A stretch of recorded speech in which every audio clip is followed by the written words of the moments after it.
va parler des perspectives d'embauche pour le premier trimestre 2023 avec la grande enquête de Manpower, enquête mondiale.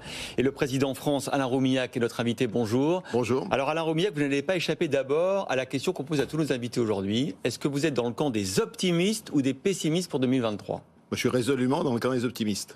Voilà, parce que je pense qu'il y a en particulier des tendances de moyen terme qui font qu'il y a sans doute des certitudes sur 2023 et pour le début de 2023, mais qu'il y a des perspectives qui nous permettent d'être optimistes pour le futur. C'est ce que dit votre enquête, ouais. Oui, vous êtes venu quand même avec des chiffres qui prouvent que vous avez raison d'être optimiste. Quand on voit que le niveau des embauches reste élevé, que les perspectives restent importantes pour les recrutements, c'est presque incroyable, non ?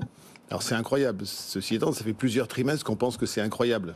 Oui. On sait tous qu'à l'été, déjà, on a une baisse des embauches. C'est pas ce qui s'est passé. D'ailleurs, c'est ce que montrent les chiffres de l'INSEE ou de Pôle emploi, où l'économie a continué à créer des emplois. Et manifestement, il y a toujours un certain optimisme. Alors la question, elle est aussi, il y a quand même des difficultés dans un certain nombre de secteurs à trouver les compétences.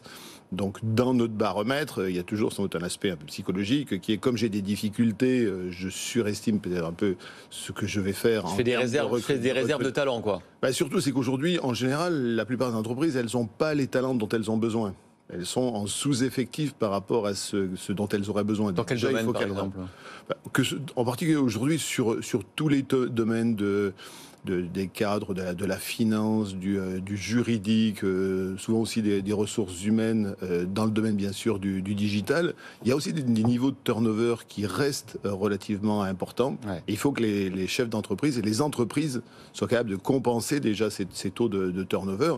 Et puis, il y a des enjeux de transformation qui sont tels, transformation écologique, transformation numérique et accélération de la transformation numérique qui nécessitent des compétences nouvelles. Et d'ailleurs, ce qui me semble aussi un indicateur fort de notre étude, c'est qu'on a posé la question aux dirigeants d'entreprise en disant quel va être l'impact justement sur vos ressources humaines de ces grandes transformations technologiques. 1 sur 2 nous dit il va falloir que je transforme mes compétences dont j'ai besoin.